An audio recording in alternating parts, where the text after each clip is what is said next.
안녕하세요, 여러분. 얼마 전 너무 충격적인 일을 겪고 이 일을 어디에 털어놓지 않으면 답답해서 제가 죽을 것 같아서 이렇게 사연을 보내게 되었습니다.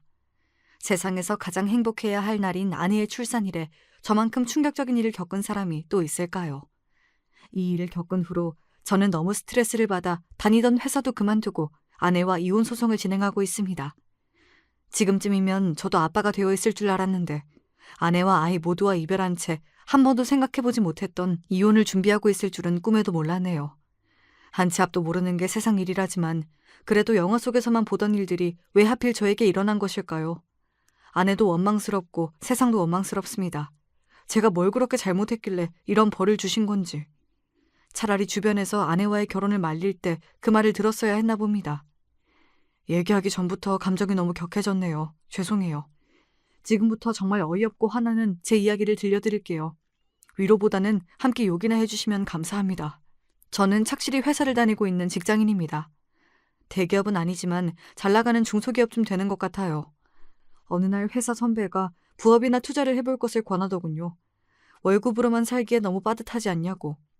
선배가 워낙 경제관념도 출중하고 똑부러진 사람이라 저도 선배를 따라 여러 가지를 시도해보기로 하였습니다. 선배는 부동산 스터디에 몇 년 전부터 참여하고 있다고 했어요. 평소 새로운 사람을 잘 만나지 않고 의심이 많은 저는 그 동아리가 영 못 믿어왔지만 선배가 이런 저를 보고 저 같은 성격은 회사 돈 말고는 평생 돈을 만질 수 없을 거라고 하더군요. 그 말에 오기가 생겨 부동산 스터디에 가입하였습니다. 오프라인 모임을 몇 번 나갔는데 그 모임에서 제일 예쁘고 인기가 많은 여성분이 있었어요. 그 여성분은 저와 달리 굉장히 활발한 성격이었습니다.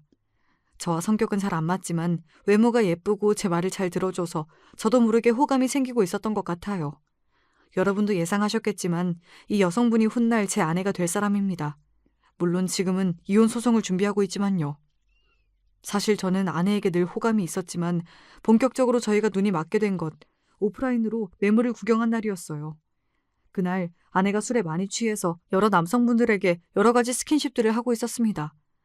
아무리 생각해도 도가 지나친 것 같아서 제가 아내를 데려다 주겠다고 하고 아내를 데리고 나왔습니다.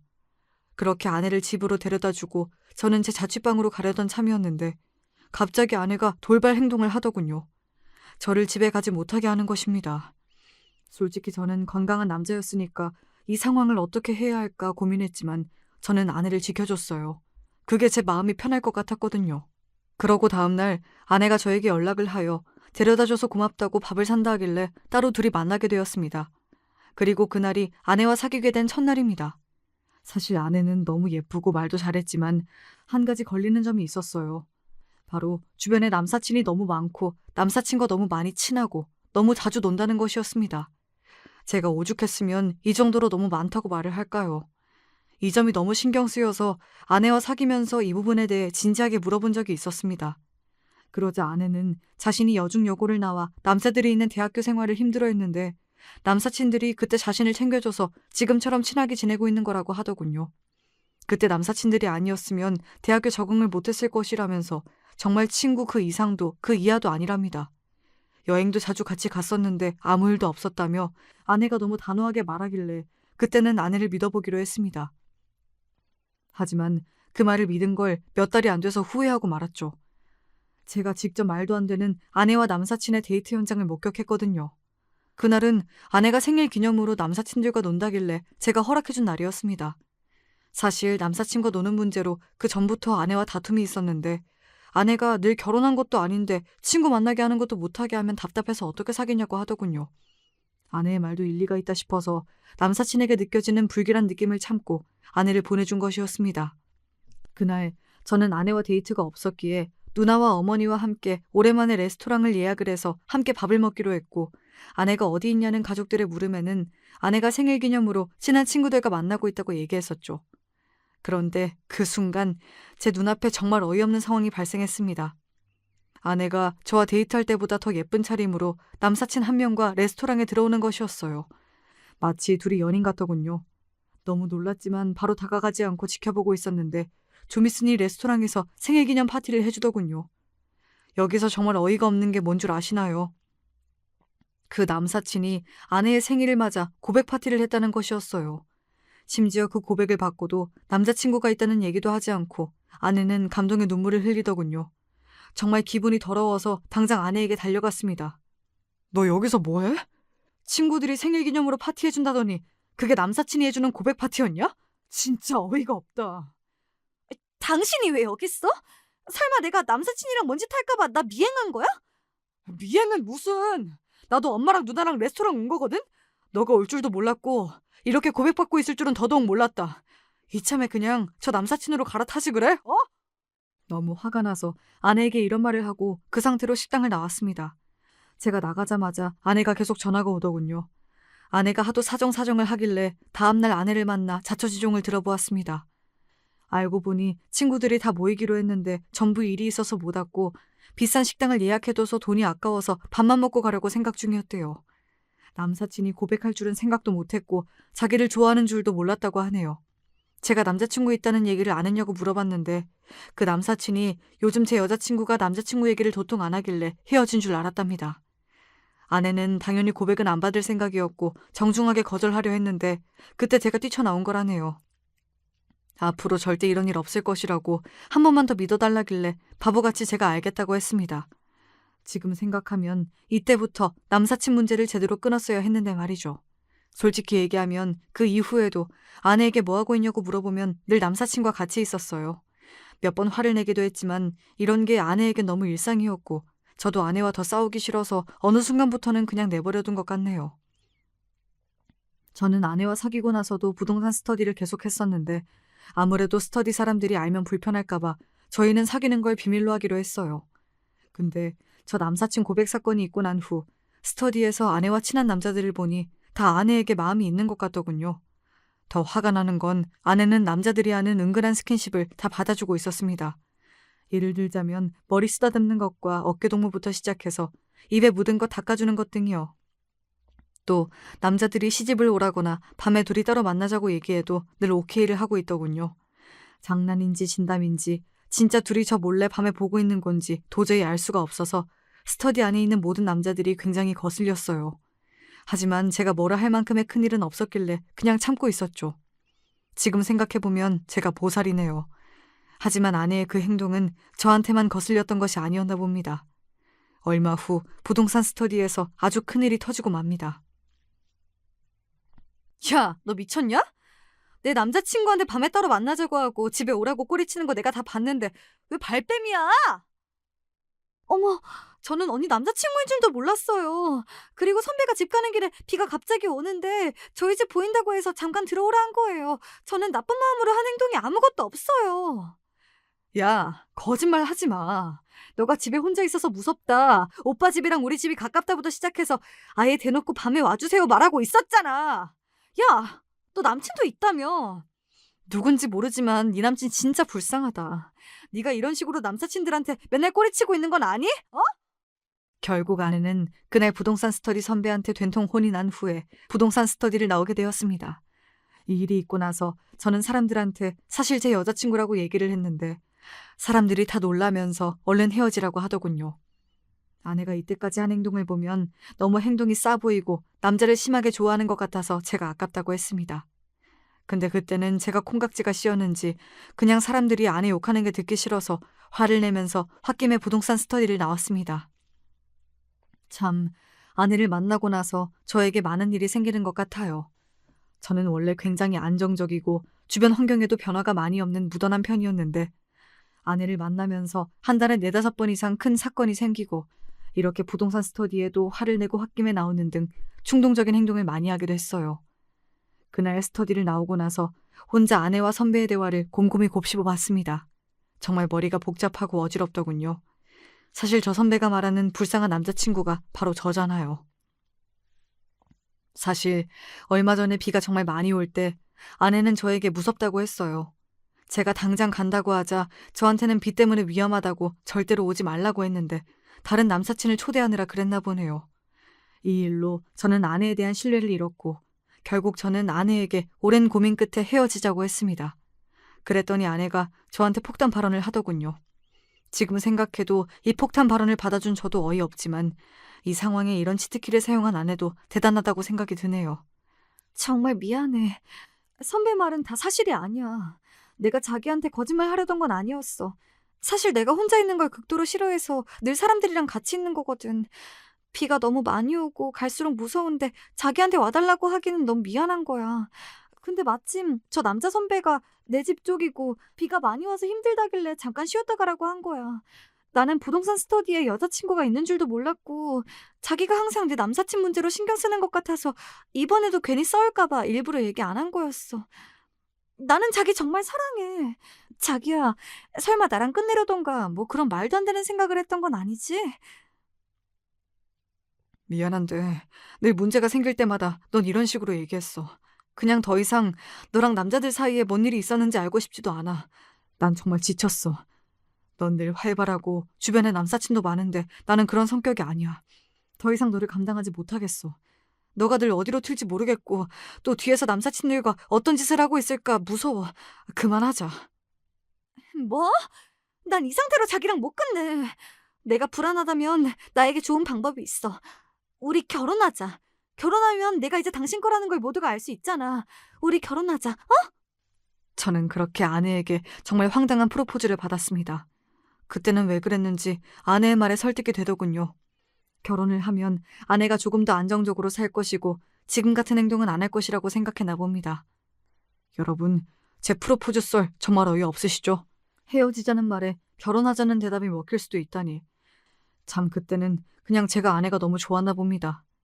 저희 가족들도 다 제 선택을 늘 응원해주는 편이었기 때문에 전 그렇게 아내와 속전속결로 결혼을 진행하게 되었습니다. 그렇다면 결혼 후 아내의 남사친 문제는 어떻게 됐을까요? 아내가 좀 달라졌을까요? 솔직히 말하면 예전만큼 남사친을 많이 만나는 것 같진 않더군요. 요리에 취미를 붙여서 요리도 열심히 하는 듯 했습니다. 나름대로 결혼한 후 1년 정도는 행복했었던 것 같아요. 아, 그렇다고 아내가 남사친을 완전히 끄는 건 아니었어요. 이 문제로 결혼 후에도 엄청나게 싸운 적이 있었죠. 아내는 결혼 후 3년 내로 아이를 가질 거라고 일을 미리 그만두었으며 앞으로 살림을 더 열심히 할 것이라고 했습니다. 제가 넉넉하진 않지만 그래도 한두 식구 먹여 살릴 정도는 벌고 있었기에 알았다고 했죠. 그런데 저희가 신혼을 보내고 있을 때 제가 출장이 많은 업무로 바뀌게 되었어요. 그래서 아내와 있는 시간이 상대적으로 줄어들 수밖에 없는 상황이었죠. 아내는 혼자 있는 걸 극도로 싫어해서 그런지 바뀐 제 업무가 마음에 들지 않는 느낌이었습니다. 이후 아내는 집에만 있으면 너무 답답하고 외롭다며 한두 달에 한 번씩 친구들과 여행을 갔습니다. 제가 그만큼 출장이 잦았으니까 이해할 수 있는 부분이었어요. 대학교 친구, 그리고 예전에 직장 생활을 하며 만난 회사 동료들 등 아내의 인맥은 정말 다양했어요. 그렇게 그날도 아내가 친구들과 여행을 갔던 때였습니다. 그런데 갑자기 해외에 살고 있는 제 친구가 연락이 오더군요. 저한테 사진을 한 장 보내주었는데 그 사진은 정말 충격적이었습니다. 아내가 남사친들이랑 해외에서 노출이 많은 수영복을 입고 남자들한테 둘러싸여 놀고 있는 사진이었어요. 당시 회사에 있었는데 너무 놀라서 소리를 지르며 당장 아내에게 전화를 했습니다. 당신 지금 어디야? 이번 여행 누구랑 간 거야? 뭐야, 당신 회사 아니야? 나 예전 회사 동료들이랑 여행하고 있다니까. 나한테 여자랑 갔다고 했잖아. 근데 왜 노출이 심한 수영복을 입고 남자들한테 둘러싸여 있어? 어떻게 알았어? 일단 거짓말해서 미안해. 사실 전 회사 동료들이랑 각별한 사이여서 다 같이 갔는데 자기가 남자 있다 하면 싫어하니까 얘기 못했어. 미안해.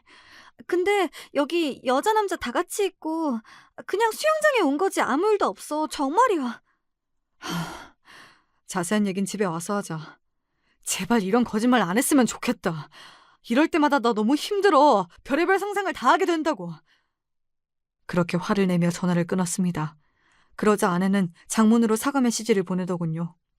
이 여행은 실제로 다른 여자분들도 있었기에 저는 앞으로 절대 거짓말하지 않고 저에게 사실대로 이야기하고 여행을 가라고 말했습니다. 이후로 아내는 저에게 늘 구체적으로 이야기를 해주었고 어떻게 보면 제 허락을 받고 합법적으로 남사친들과 여행을 갔죠. 늘 여자분들도 같이 있었다고 하니까 제 입장에서는 아내의 말을 믿을 수밖에 없지요. 그러니까 아내는 결혼 전에는 남사친들을 자주 조금씩 만났다면 결혼 후에는 이렇게 함께 여행을 가며 제대로 놀았다고 얘기할 수 있겠네요. 사실 저는 저와 다른 아내의 성격을 최대한 이해해줬고 결혼 후에도 이렇게 남사친들이랑 여행도 보내줬으면 정말 많이 배려해준 거라고 늘 생각했습니다. 그런데도 아내는 아직 부족했는지 저에게 이 결혼 생활의 불만을 털어놓더군요. 나는 자기가 너무 안정적이고 제대로 놀 줄 모르는 게 아쉬워. 사실 내가 예전부터 외국에서 해변 파티 꼭 가보고 싶었거든? 이태원 알지? 이태원에서도 남자랑 여자랑 상관없이 외국인들이랑 다 같이 놀잖아. 해변 파티는 좀 그런 느낌이랄까? 솔직히 내가 일찍 결혼해서 나랑 대학교 때 친했던 친구들은 이번에 다 해변 파티 간다던데 당신이 그런 건 절대 안 된다고 난리를 쳐서 나만 못 간다고 했잖아. 내가 왜 빨리 결혼했는지 너무 억울하고 그냥 당신이랑 나랑 너무 안 맞는 것 같아. 짜증나. 솔직히 너 남자랑 여행 가는 것도 다 이해해줬으면 내가 할 만큼 한 거 아니야? 근데 해변 파티는 너무 남자들이 대놓고 들이대잖아. 거기에 유부녀가 가는 건 좀 아니지 않아? 특히 자기 친구들 다 미혼이면 어떻게 놀지 다 보이는데 그건 아닌 것 같아. 내가 이해할 수 있는 정도를 넘었어. 제발 매일 일하고 있는 내 기분도 생각해줘. 당신이 그렇게 놀면 내가 얼마나 불안하겠어. 아무리 생각해도 해변 파티는 아닌 것 같아서 아내에게 절대 안 된다고 했습니다. 사실 해변 파티도 그랬지만 외국인 남자들과 대놓고 같이 논다는 사실이 제일 걸리더군요. 제가 보기엔 예전부터 아내가 외국인 남성에 대한 로망이 있는 것 같았어요. TV 속에서도 늘 외국인 남자들을 보면 눈을 떼지 못했고 유튜브나 인스타에서도 그렇게 외국인 남자들을 많이 찾아보더군요. 그리고 외국인 남자와 관련하여 아내와 친구 사이에 정말 껄끄러운 일도 있었습니다.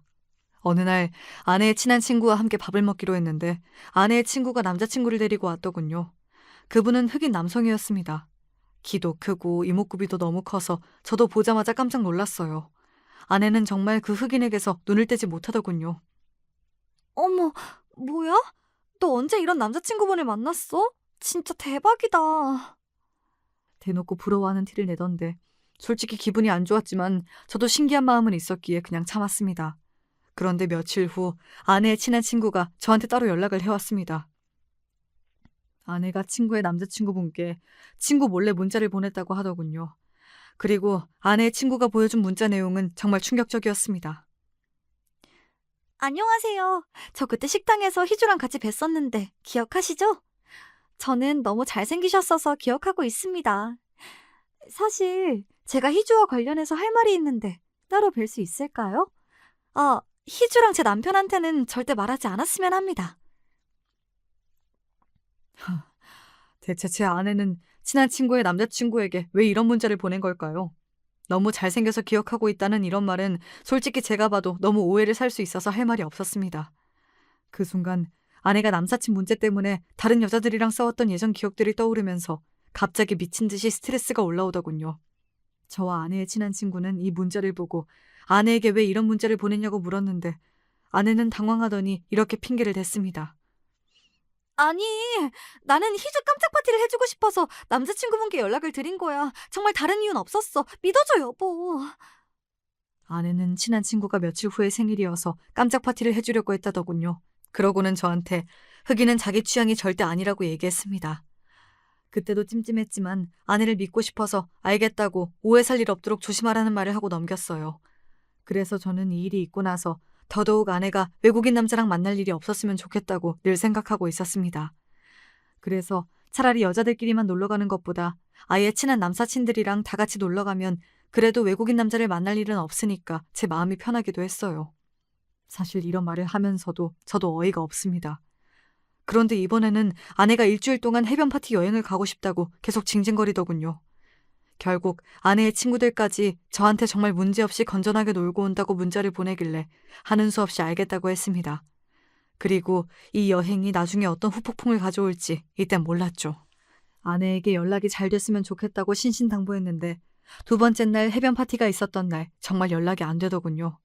특히 저녁부터 아예 연락을 받지 않았습니다. 10번 전화하면 한 번 정도 받았는데 전화를 겨우 받았을 때도 술에 너무 취한 것 같길래 제발 일찍 들어가서 자라고 했습니다. 이후로 5시간 이상 연락이 안 되더군요. 나중에 친구가 아내 폰으로 전화를 받았군요. 아내가 어딨냐고 묻자 친구들은 어디 있는지 전혀 모르겠다며 아마 너무 피곤해서 폰 놔두고 잠시 화장실 간 것 같다고 했습니다. 이후 아내의 목소리를 듣기 위해 30분에 한 번씩 아내에게 전화를 했는데 한 통도 받지 않았어요. 그런데 아내가 갑자기 전화를 받을 때가 있었습니다. 하지만 아내의 목소리가 아니었고 절대 아내의 핸드폰에서 들려선 안 될 목소리가 들리더군요. Oh, who are you? 너무 시끄러워서 잘 들리진 않았지만 분명히 외국인 남자의 목소리였습니다. 저는 아내가 다른 외국인 남자와 놀고 있는 건 아닌지 너무 불안해서 혼자 상상의 나래를 펼치며 결국 한숨도 못 자고 출근을 해야 했습니다. 그 이후로도 10시간 이상 아내는 연락이 되지 않았습니다. 너무 화가 나고 실망스러워서 장문의 문자를 보냈더니 아내가 다음날 저녁쯤 연락이 오더군요. 여보, 걱정했지. 미안해. 내가 해변 파티에서 폰을 잃어버렸어. 그러고 숙소에 와서 잠들고 있지. 이제 일어나서 연락한당. 제가 어제 흑인의 목소리가 들렸다고 누구냐고 했더니 폰을 잃어버렸어서 누군지 모른다고 오늘도 하루 종일 폰을 찾는다고 늦게 연락을 한 거라 하더군요. 솔직히 거짓말인지 아닌지 알 수 없어서 그냥 이런 식이면 다시는 여행 오케이 못할 것 같다는 말을 남기고 무작정 전화를 끊었습니다. 이후에도 아내와 톡으로 안 좋은 말이 계속 오갔어요. 저는 아내가 여행을 하고 있는 도중에 싸워서 집에서 만나도 냉전이 이어질 줄 알았는데 집에 돌아왔을 때 아내의 모습은 정말 의외였습니다. 제 생각과는 전혀 다르게 오랜만에 너무 행복해 보이더군요. 그뿐만이 아니었습니다. 난생 처음으로 아내는 제대로 된 요리를 해주었습니다. 그동안 요리가 취미라고 요리 학원을 끊어놓고도 귀찮다면서 저에겐 반찬도 몇 개 안 해주더니 세상에 아내가 따뜻한 밥과 함께 십첩반상을 차려놓은 것이었어요. 그 순간 너무 행복했지만 갑자기 변한 아내의 태도가 이해가 되지 않아서 결국 저는 아내에게 물어봤습니다. 갑자기 반찬은 뭐야? 여행이 너무 재밌었나 봐? 기분이 좋아 보이는걸? 나는 나랑 싸워서 오늘도 좀 냉전이지 않을까 했는데. 에이, 부부가 살다 보면 좀 싸울 수도 있지. 싸운 건 빨리빨리 풀어야 돼. 그리고 오해인 거 확인했잖아. 밥은 그동안 자기 출장 가느라 고생했으니까 내가 차려본 거야. 얼른 먹어. 그래, 고마워. 이런 거 당신한테 처음 받아봐서 그런가 너무 낯설다. 같이 먹지 그래? 아니야. 난 아까 먹었으니까 당신이나 먹어. 그리고 나 지금 여행 같이 간 친구들한테 사진도 줘야 하고 정산도 해야 해서 좀 바쁘거든? 말 시키지 말고 밥 다 먹으면 설거지만 좀 해줘. 어. 아내의 반응은 참 이상했습니다. 이렇게 밥을 차려준 걸 보면 저에게 애정이 있는 것 같으면서도 저와 대화도 없이 폰만 하고 있는 걸 보면 저한테 별 애정이 없는 것 같은 이상한 느낌이 들더군요. 그리고 카톡으로 계속 누군가와 연락을 하는 것 같은데 솔직히 신경 쓰였습니다. 그래도 이미 아내와 화해를 했는데 또 뭐라 하면 아내가 제가 너무 집착한다고 생각할까 싶어서 열심히 설거지를 해두고 일찍 잠에 들었습니다. 다행히 이때 크게 싸운 이후로는 아내와 계속 좋은 사이로 잘 지냈던 것 같아요. 예전에는 줄곧 배달 음식만 시켜줬었는데 이후로는 가끔씩 저에게 밥을 차려주기도 했어요. 남사친들이랑 놀 때도 거짓말 안 하고 나가는 시간이랑 들어오는 시간도 잘 얘기해 주더라고요. 미친 듯이 행복하다고 말할 정도는 아니었지만 그럭저럭 아내와의 결혼 생활에 만족하면서 살고 있었습니다. 그러던 어느 날 정말 제 인생에서 평생 잊을 수 없는 기쁜 일이 찾아왔습니다. 요즘 들어 아내가 속이 안 좋다고 해서 집에 올 때마다 소화제를 사왔었거든요. 그래도 계속 밥을 잘 못 먹길래 큰 병원에서 검사를 해봐야 하나 걱정했는데 갑자기 집에 가니 아내가 임신 테스트기를 보여주더군요. 2주를 확인하고는 정말 상상도 못한 일이었기 때문에 기쁨의 환호성을 질렀습니다. 제 인생에서 손꼽을 정도로 기쁜 순간이었어요. 여보, 당신 진짜 임신한 거야? 이게 진짜 무슨 일이야. 너무 고마워. 내가 앞으로 더 잘할게. 당신 친구들이랑 놀면서 스트레스 푸는 것도 더 잘 이해하고 먹고 싶은 것도 더 많이 사줄게.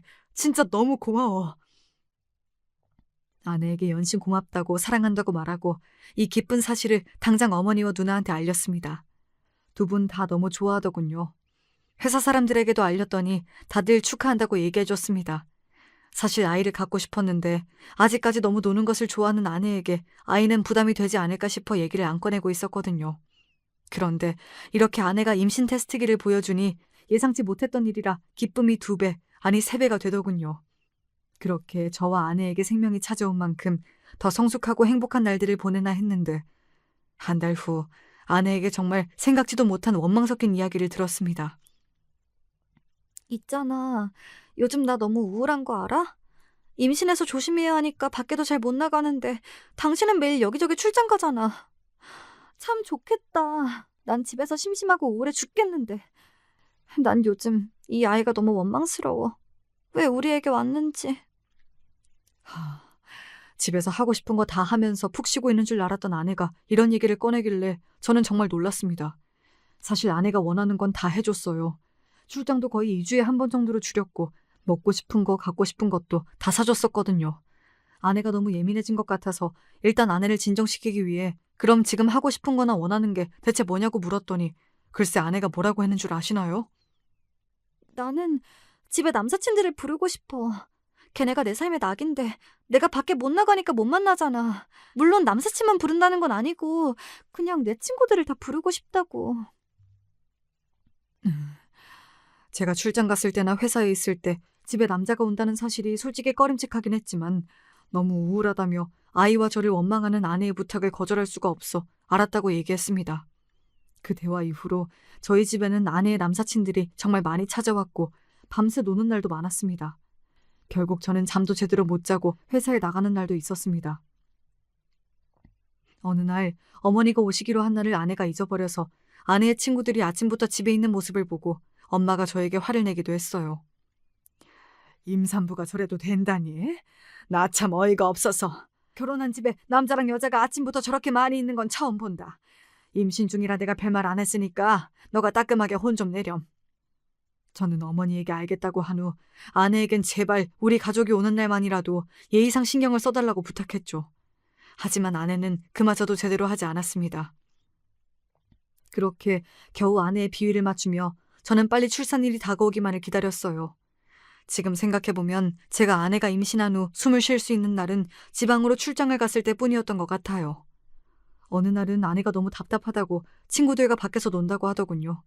저는 임산부인 만큼 조심하라는 말과 함께 아내에게 용돈을 주며 보내주었고 저는 혼자 집에서 넷플릭스를 보고 있었습니다. 그때 제가 본 영화는 남자의 미친 여자가 결혼을 해서도 늘 남사친을 끊지 못하고 결국 다른 사람과 몰래 바람을 피는 내용이었어요.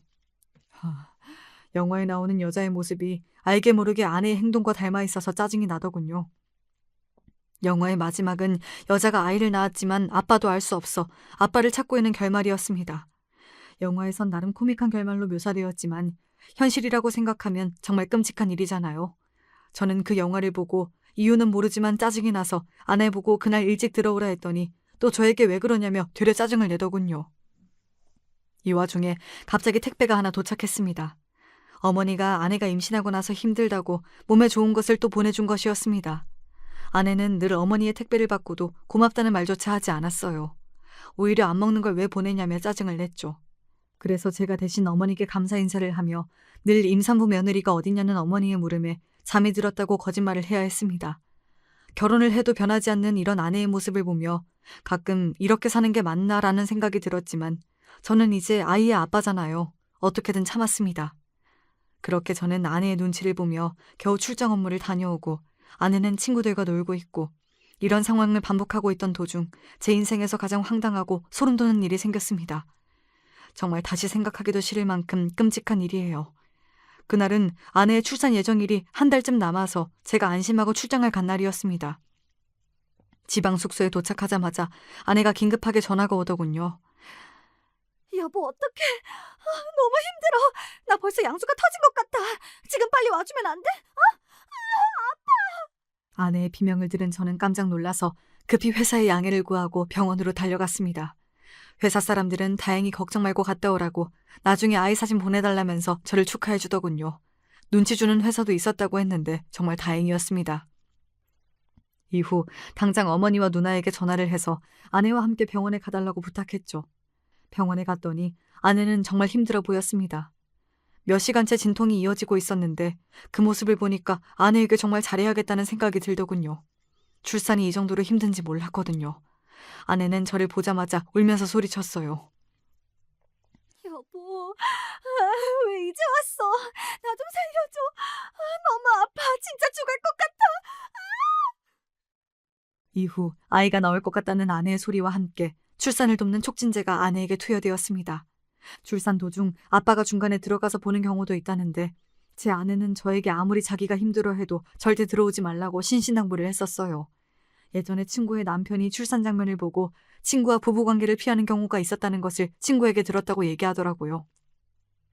사실 저는 그 남자가 너무한다 싶으면서도 출산 장면이 얼마나 충격적이면 남자가 그럴 수 있을까 생각도 들어서 아내가 정말 위급한 상황이 아니면 들어가지 않는 것으로 생각하고 있었습니다. 그렇게 밖에서 대기를 하고 있는데 아이의 울음소리가 들렸습니다. 정말 가슴이 벅차고 기쁘더군요. 보통 아빠들이 탯줄을 자르러 들어간다길래 저도 준비를 하고 있었는데 어쩐지 저를 부르지 않았어요. 무슨 문제가 생겼나 싶어 들어가 보려던 참에 의사분과 간호사분이 나왔습니다. 분명 아이 울음소리를 들었는데 의사와 간호사 선생님의 표정이 너무 어둡고 서로 눈치를 보더라고요. 그러더니 의사 선생님이 아주 난처한 듯이 말을 꺼냈습니다. 이게 죄송하지만 정말 말도 안 되는데 그게 그러니까 말을 더듬는 의사 선생님을 보며 너무 답답한 마음에 당장 아내가 있는 곳으로 들어가려 했더니 간호사 선생님들이 저를 가로막더군요. 아니, 아이가 태어났는데 아이를 보려고 온 아빠를 가로막는 경우가 대체 어디 있나요? 저는 그 순간 아내의 생명에 문제가 생긴 건 아닌가 싶어 정신을 놓은 채로 소리를 질렀습니다. 지금 뭐 하는 거예요? 우리 아내 어딨어요? 지금 우리 아내 잘못돼서 나 못 들어가게 하는 거냐고요? 제 말을 들은 간호사는 절대 그런 건 아니라며 어렵게 얘기를 꺼내더군요. 산모분은 정말 건강합니다. 그런데 지금 아이분이 조금 특이해요. 직접 보시면 충격이 너무 크실 것 같은데 저희도 이런 경우는 처음이라 혹시 산모분 남편이 맞으신가요? 저는 간호사의 말을 들은 순간 제가 며칠 전 본 영화가 떠오르면서 불길한 느낌이 들더군요. 당장 가서 아내와 아이를 제 눈으로 봐야 할 것 같아서 제정신이 아닌 상태로 의사와 간호사분을 확 밀친 후 아내가 있는 곳으로 갔습니다. 그러자 제 눈앞에는 믿을 수 없는 광경이 펼쳐졌어요. 여러분, 정말 놀라지 마세요. 간호사분이 안고 있는 아이는 저랑 하나도 닮지 않았고 피부색도 검은색이었습니다. 누가 봐도 한국인이 아니었고 제 아이가 아니라 분명히 흑인 아이였습니다. 아이를 눈으로 보고 옆에 있는 아내를 봤는데 입술을 깨물며 두려움에 떨고 있더군요. 저는 너무 놀라서 다시 밖으로 나왔습니다. 현실을 부정하고 싶어서 의사와 간호사분께 믿을 수 없는 표정으로 다시 한번 여쭤봤습니다. 아니, 선생님, 제 아이는 어디로 가고 왜 흑인 아이가 저기 있는 건가요? 지금 이 중요한 순간에 저한테 장난치시는 건가요? 빨리 제 아이 보여주세요. 네? 아버님, 믿기지 않으시겠지만 산모분이 낳으신 아이가 맞습니다. 무슨 소리예요 지금? 어떻게 저랑 제 아내 사이에 흑인이 나와요? 네? 아이가 바뀐 거 아니에요? 아니 근데 내가 계속 옆에 있었는데 아이가 바뀔 수가 없는데 그럼 지금 제 아내가 바람이라도 폈다는 얘기인가요? 네? 의학적으로도 흑인 부모가 백인 아이를 낳은 경우도 있긴 하지만 확률이 지극히 드물죠. 저희도 아버님이 생물학적 아이의 아버지가 맞는지는 장담할 수 없습니다. 아내분과 대화를 나눠보시고 추후 유전자 검사도 해보시는 게 좋을 듯합니다. 이게 말이 돼? 내 아이 어딨냐고! 저는 너무 충격을 받아 그 자리에서 울부짖었고 간호사와 의사분이 진정하라는 소리를 듣고 나서부터는 기억이 없습니다. 엄마와 누나는 제가 너무 충격을 받아 그 자리에서 혼절하였다고 합니다. 저는 태어나서 한 번도 쓰러져 본 적이 없습니다. 그렇게 건강하던 제가 아이를 보자마자 얼마나 충격이 컸으면 그 자리에서 쓰러지기까지 했을까요? 그렇게 쓰러졌다가 깨어나서도 너무 기분이 나쁘더군요. 저는 당장 아내를 찾았습니다. 아내를 보자마자 하고 싶은 말이 미친 듯이 많았어요. 아내는 아까 제가 봤던 그 눈빛 그대로 겁에 질린 표정을 하고 있더군요. 아내에게 이게 어떻게 된 일인지 따졌습니다. 그러자 아내는 끝까지 발뺌을 하더군요. 자기도 정말 어떻게 된지 모르겠다면서 저에게 억울하다는 식으로 얘기를 했어요. 저는 아내의 말을 들으면서도 아직도 현실이 믿기지 않아 누나와 어머니와 함께 다시 한번 아이를 확인해야겠다고 했습니다. 간호사분들께 찾아가니 또다시 흑인 아이를 보여주더군요. 정말 심장이 덜컹하고 내려앉는 기분이었습니다. 누나와 어머니도 충격이 컸는지 보자마자 가슴을 치며 크게 한숨을 쉬더군요. 저는 그 자리에서 또다시 울부짖었습니다. 내 아이 어딨어. 내가 아빠 된다고 그동안 얼마나 좋아했는데 어머니 이게 말이 돼요? 누나 대체 이 아이는 누구 애야? 내 아이는 어디 있냐고. 제가 이성을 잃고 소리를 지르자 간호사분이 저에게 산모분들과 아이를 위해 제발 진정해달라고 말하며 저를 끌어냈습니다. 그렇게 저는 누나와 어머니의 부축을 받아 병원 밖으로 나왔습니다. 처음에는 너무 슬프고 억울했는데 생각할수록 아내에게 화가 나더군요. 어떻게 이런 식으로 저의 뒤통수를 칠 수가 있을까요? 저는 너무 화가 나서 그 순간 당장 아내한테로 달려갔습니다. 뒤에서 어디 가냐는 어머니와 누나의 말에 아무런 대답을 하지 않았고 미친 듯이 달렸어요. 저도 이렇게 충동적이고 모든 걸 놓아버린 제 모습을 태어나서 처음 봤습니다. 그만큼 이 상황이 저에겐 모든 게 무너진 순간이었었거든요. 제가 달려가서 덜컥 병실문을 열자 아내는 깜짝 놀라더군요. 저는 무서워서 평소에는 물어보지도 못한 말을 이번 기회에 아내에게 꺼냈습니다. 너 뭐야? 저 아이 대체 누구 애냐고. 너 어디서 뭘 하고 다녔길래 흑인 아이가 네 배에서 나오냐? 어? 여보, 진정해. 나도 어떻게 된지 모르겠어. 지금 너무 당황스러워. 의사 선생님은 아주 드물지만 이런 경우가 있을 수도 있다는데 나나 자기의 옛 선조들 중에서 흑인분이 있었던 건 아닐까? 지금 상황이 당황스럽겠지만 그래도 너무 화내지 말고 우리 긍정적으로 생각해보자. 아이가 우리랑 좀 달라도 우리가 사랑 많이 주고 잘 키우고 잘 살면 되는 거잖아. 뭐? 넌 지금 긍정적으로 생각이 되냐? 이제 보니까 넌 찔리는 게 있으니까 그냥 넘어가려 하는구나. 야, 너 그동안 내가 출장 갔을 때마다 남사친들이랑 매일 같이 여행 다녔지. 그중 한 명이랑 나 몰래 먼지 탄 거 아니야? 애초에 아빠가 따로 있는 거 아니냐고! 정말 그 남사친들이랑은 아무것도 안 했어. 이건 진짜야. 그럼 누군데? 저 아이 아빠 누구냐고! 생각해보니 아이가 흑인이면 애 아빠가 흑인이겠네. 당장 솔직하게 얘기해. 끝까지 발뺌하면 유전자 검사할 거니까. 사실 예전에 대학교 친구들이랑 해외여행 갔을 때 그때 해변에서 파티를 했었는데 그때 친구들이 하도 술을 많이 주길래 먹고 취한 이후로 기억이 안 나. 근데 아침에 일어나보니까 내가 흑인 3명이랑 같이 침대에 있더라고. 옆에 친구들도 없고 나도 너무 무서웠어. 그래도 당신이 솔직하게 얘기하라니까 생각해보자면 그때 3명 중에 한 명이 애 아빠일 수도 있지 않을까 생각도 들고. 야! 너 지금 나랑 장난하냐? 뭐? 3명 중에 1명? 그때 여행 가서 나 밤새 연락 안 됐을 때 나한테 숙소에서 술 취해서 자고 있었다며. 그렇게 거짓말하더니 흑인들이랑 내 뒤에서 더러운 짓 하고 있었냐? 야, 넌 진짜 인간 말종이다. 너 같은 쓰레기를 못 알아본 내가 바보 천치였네. 여보, 말을 왜 그렇게 심하게 해? 뭐야? 얘기하다 말고 어디 가는 거야, 여보? 아내는 끝까지 저를 붙잡았고 저는 아내에게 모든 사실을 듣고 너무 숨이 턱턱 막혀서 울면서 문을 박차고 나왔습니다. 마침 누나와 어머니가 문 뒤에서 이 모든 사실을 듣고 있었더군요. 솔직히 가족들을 볼 면목도 없었습니다. 누나와 어머니는 아내의 말이 도저히 믿기지가 않는지 유전자 검사를 해보자고 했습니다. 저는 고민도 안 하고 그럴 필요가 없다고 했어요. 그동안 아내의 행실을 생각하면 아이 아빠가 제가 아니란 걸 충분히 예측할 수 있었기 때문이죠. 더군다나 아내가 이미 여행 가서 다른 흑인 남자와 밤새 놀았다고 말했는데 어떤 말이 더 필요하겠습니까? 어머니와 누나에게 유전자 검사는 할 필요도 없다는 말을 하면서도 제 마음은 정말 무너졌습니다. 그동안 제가 아이를 만나기 위해서 얼마나 많은 기대를 했는지 다들 모르실 거예요. 저 정말 좋은 아빠가 되려고 육아 관련된 책도 사서 읽고 유튜브도 온갖 아이 육아에 관한 것밖에 안 봤어요. 아이 주려고 아이 옷과 장난감도 얼마나 많이 사놨는데요. 그리고 결정적으로 아내가 늘 남사친과 만났을 때도 혼자 마음 졸이면서도 아내를 믿어주었습니다.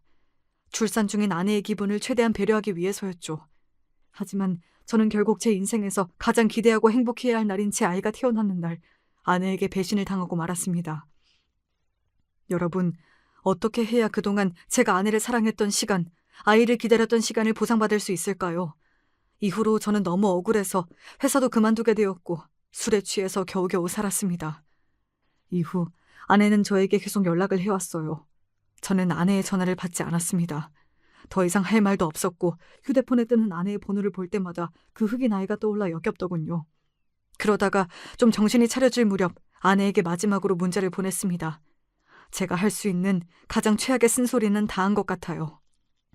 내 인생 가장 행복해야 할 날, 나에게 최악의 순간을 선물해줘서 고맙다. 그동안 너를 사랑한 시간, 내 아이를 기다린 시간이 너무 억울하고 아까워서 밤에 잠이 안 와. 사람을 이런 식으로 망가뜨리니까 좋니? 주변에서 다 너와 만나는 걸 반대할 때도 난 늘 널 믿었었는데 내가 내 발등을 찍은 것 같네. 이혼하자. 아이는 아이 아빠 찾아서 잘 키우고 몸조리 잘하고 지금 문자를 다시 확인해 보니 세상 착하게 보냈네요. 이 문자를 받은 아내는 또 계속해서 전화를 했습니다. 사실 전화 받으면 아내의 목소리에 또 마음이 약해질 것 같아서 모든 연락을 다 씹었습니다. 그러더니 아내가 장문으로 문자가 왔어요. 정말 어이없는 게 뭔 줄 아시나요? 그 문자에 사과의 말은 단 하나도 없었다는 거예요. 끝까지 자기 변명만 늘어놓더군요. 제발 전화 받아. 내가 그동안 많은 남사친들을 만났지만 실수한 건 그 여행 한 번뿐이었어. 그때 너무 술에 취했었고 평소에도 외국 남자들에 대한 로망이 있어서 그랬던 것 같아. 정말 실수였고 그 한 번으로 임신이 될 줄은 몰랐어. 나는 당연히 자기 애인 줄 알았어. 나도 너무 당황스럽고 억울하고 이 상황이 너무 힘들어서 미칠 지경이야. 당신 그래도 나 사랑하잖아. 나 이렇게 힘들고 아이도 태어나서 막막한데 당신까지 옆에 없으면 나 어떻게 살아? 아이가 흑인이라 해도 우리가 사랑으로 잘 키우고 둘째는 당신과 내 유전자로 만들면 되잖아. 어? 같이 이 상황을 해결해보자. 회피하지 말고 제발.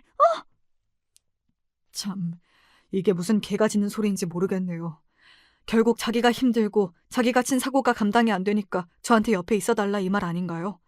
늘 아내가 이런 식으로 얘기할 때마다 제가 어물쩍 넘어갔지만 흑인 아이의 얼굴을 보니 아내에게도 오만정이 다 떨어진 것 같아요. 그렇게 아내와 이혼을 하기 위해 이혼 전문 변호사를 알아보고 있는데 갑자기 모르는 번호로 전화가 오더군요. 참, 사람은 끼리끼리 논다더니 저한테 누가 전화가 왔는 줄 아시나요? 그 전화 내용이 너무 황당해서 말도 안 나오네요. 안녕하세요. 저 세연이랑 예전에 같이 여행 갔던 친구인데요. 저희 때문에 세연이가 난처한 상황에 처했다고 그쪽한테 연락 좀 해달라고 부탁하더라고요. 아니, 이 상황 솔직히 저희도 세연이도 너무 당황스러워요. 그때 세연이가 여행 안 간다고 했는데 저희가 계속 가자고 한 거거든요. 그때 저희가 술 많이 먹여서 걔가 엄청 취했었어요. 세연이는 그럴 생각 없었는데 애가 하도 예쁘니까 거기 있는 외국인들? 특히 흑인분들이 많았었는데 그분들이 작정하고 세연이를 노린 거라니까요? 저희도 노느라 바빠서 세연이 못 챙겼는데 이런 말도 안 되는 일이 생겼네요. 아무튼 세연인 피해자예요. 저희도 뭐 간접적으로 책임 있으니까 죄송하고요. 그래도 남편분은 힘들 때일수록 아내를 도와야 하는 거잖아요. 이혼 안 하고 아이 잘 키우면서 그냥 사시면 안 될까요? 아내 친구의 말을 듣고 그때를 회상해 보았는데 아내는 그 당시 여행을 다녀와서 정말 기분이 좋아 보였어요. 평소엔 귀찮다고 잘 차리지도 않는 십첩 반상을 차려주면서 저에게 일 잘 다녀오라고 했던 아내의 모습이 아직도 생생하게 기억나네요. 지금 생각해보면 흑인들과의 밤이 그렇게나 만족스러웠나 봅니다. 그런데도 이렇게 재밌게 잘 놀다 온 제 아내를 이제 와서 피해자라니요. 지금 피해자는 저 아닌가요? 저는 이 말을 더 이상 들을 필요도 없다 싶어서 아내의 친구분께 제대로 경고장을 날렸습니다. 아, 그런 거군요. 그럼 친구분들도 책임이 있는 거네요, 그쵸? 남편 있는 애 데리고 해외여행 가서 밤새 해변 파티에서 술 먹이고 다른 남자랑 놀 수 있게끔 상황을 아주 잘 만들어 주셨잖아요. 그러면 다 같이 책임 있으니까 애를 다 같이 키우세요. 어차피 아빠도 모르는데 친구분들이 아빠 역할 해주시면 되겠네요. 시간 되면 다시 여행 가서 아빠나 찾아보시던가요. 다들 제발 정신 차리세요. 그렇게 사시다가 그쪽도 나중에 백인 아이를 낳을지 흑인 아이를 낳을지 모르잖아요. 제가 비꼬면서 이 말을 하니까 아주 환장을 하며 저에게 당장 사과하라고 소리를 지르더군요. 근데 제가 왜 사과를 하나요? 당연히 다 씹고 차단해버렸죠. 솔직히 저도 원래 이렇게 세게 말하는 사람이 아닌데 지금 제가 겪은 상황을 보면 누구라도 이런 말 나올 것 같지 않나요? 이후 아내의 친구분들이 아내에게 이 얘기를 해줬는지 아내가 휴대전화를 다시 개통해서 다른 번호로 저한테 또 연락이 오더군요. 어떻게 친구들을 모욕할 수 있냐면서 당장 사과하라 하던데 참. 이 와중에 또 친구를 신경 쓰고 있더군요. 그리고 애 낳은 지 얼마 되지도 않은 임산부가 무슨 기운이 그렇게 많이 남아있어서 여기저기 연락을 하고 있는지 이해가 안 되네요. 저는 결국 이혼 소장 날렸고 지금도 이혼 소송 중입니다. 뭐 아내의 책임으로 나오겠죠. 정말 어쩌다 제 인생이 이혼남의 백수, 거기다 아내는 외국인이랑 바람나서 외국 아이 임신, 이런 절망적이고 자극적인 상황으로 가득 차게 되었는지 모르겠습니다. 사람들은 아내를 알았던 몇 년 동안 액땜했다고 생각하라는데 지금은 무슨 말을 들어도 위로가 안 되네요. 그냥 너무 힘들고 진이 빠져서 무언가를 새로 시작할 염두도 나지 않아요. 뭐 시간이 해결해 주겠죠. 여러분들도 제 사연 보시면 속으로 제 전 아내 욕이나 한 번씩 해주세요. 그리고 저 같은 일 모두 절대 없으시도록 처음부터 남편이나 아내의 남사친, 여사친 절대 오케이 하지 말고 제대로 끊으셔야 합니다. 그러다가 제 꼴나요. 지금까지 안타깝고도 황당한 제 사연 들어주셔서 감사합니다. 다음번엔 좀 더 희망적이고 좋은 사연 들고 올게요. 안녕히 계세요.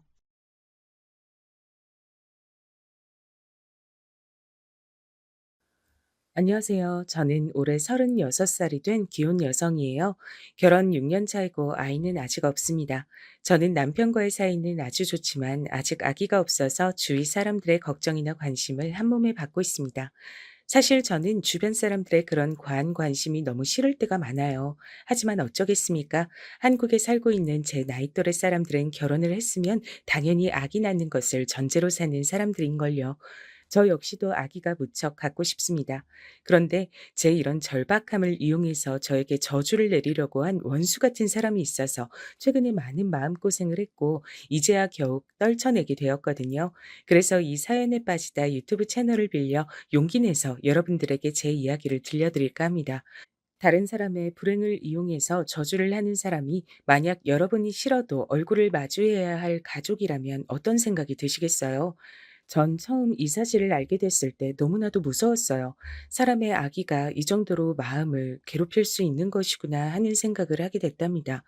그래서 제 가장 믿을 수 있는 반려자인 남편에게 이 사실을 이야기하고 이 사람과 절연을 할 수 있도록 도와달라고 청했습니다. 남편은 제 말을 듣고 당장 이 사람과 절 떨어뜨려 놓고 앞으로도 꼭 제 편을 들겠다고 하더라고요. 그래서 전 남편과 갈라서지 않고 지금까지 사이좋게 살아올 수 있었습니다. 이 정도면 여러분들도 절 괴롭히던 사람이 누군지 대충 짐작이 가실 거라고 생각합니다. 네, 맞습니다. 그분은 바로 저의 시어머니였습니다. 전 외동아들과 결혼했습니다. 제 주변에서 조언을 하던 결혼한 친구, 선배들은 하나같이 전부 외아들은 결혼 상대론 최악이라면서 두 팔 걷어붙이고 말리더라고요. 그런데 누구나 말리는 최악의 결혼 상대와 제가 왜 결혼을 했을까요? 여러분도 궁금하시겠죠? 지금부터 제 험난한 결혼 스토리를 전부 들려드리도록 하겠습니다. 사실 저는 결혼한 후 얼마 되지 않아 친정엄마를 하늘로 떠나보내야 했습니다. 그 당시 제 엄마는 암 말기셨거든요. 그것도 살아날 가망이 거의 없다는 가장 최악의 폐암 말기였습니다. 제가 아직 어머니의 발병을 몰랐을 때 남편을 사귀고는 있었지만 결혼에 대한 확신은 없었어요. 하도 주변 사람들이 외아들과 결혼하지 말라고 해서 사실 제 마음은 많이 흔들리고 있었습니다. 하지만 제 결혼은 살 날이 얼마 남지 않은 제 어머니 때문에 급하게 치러지게 됐습니다. 제가 남편과 사귀기 시작한 지 100일이 좀 지났을 때 저희 어머니는 아침 밥상을 차리시다 호흡 곤란으로 쓰러져 그대로 응급실에 가셨어요. 응급실에서 중환자실로 여러 검사를 받고 난 후에야 어머니는 폐암 말기라는 시한부 판정을 받게 되신 것이었습니다. 그 사건으로 인해 어머니와 아버지는 마음이 많이 약해져 계셨을 때였습니다. 어느 날 친정엄마를 간병하시던 아버지가 저에게 이런 말씀을 하시더라고요. 혜인아, 이 아버지가 너에게 부탁이 있다. 네 엄마가 이제 이 세상에 있을 날이 얼마 남지 않았어. 옆에서 보기만 하는데도 너무 불쌍하고 매일 눈물만 나는데 마지막으로 웃으면서 떠날 수 있게 엄마 소원 좀 들어주면 안 되겠니? 네 엄마 소원이 네 웨딩드레스 입는 거 보는 거란다. 이젠 내 소원이기도 하단다. 이 아빠가 부탁할게. 제발 지금 사귀는 그 남자와 결혼해주면 안 될까? 아, 아빠, 엄마가 그 정도로 아파요? 정말 그렇게까지 해야 된다면 어쩔 수 없지. 어머니 돌아가시기 전에 결혼할 수 있게 내가 힘 좀 써볼게요. 남편이 싫거나 결혼 자체가 힘든 건 아니었습니다.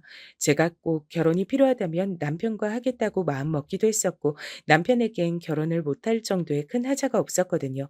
하지만 제가 두려웠던 건 바로 시어머니였습니다. 어머니는 정말 너무나도 별난 분이었기 때문입니다.